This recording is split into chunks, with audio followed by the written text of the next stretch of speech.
Working with whole sides of salmon. You can save money and better ensure quality and consistency in your kitchen by purchasing whole sides of salmon.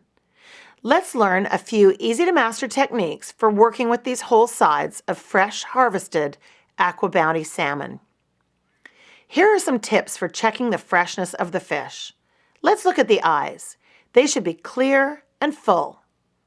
Look inside the belly. The salmon should smell fresh and not fishy.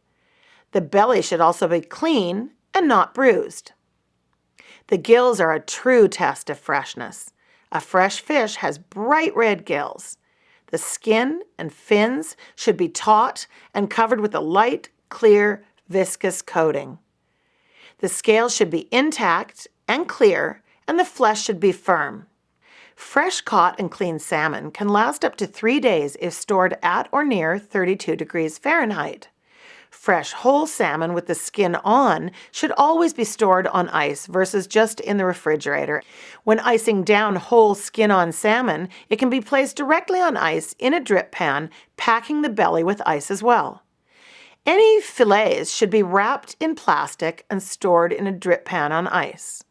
Any fabricated portion-sized pieces of salmon should be separated from the ice by a plastic bag, making sure there is no leakage between the ice and the salmon and allowing for drainage.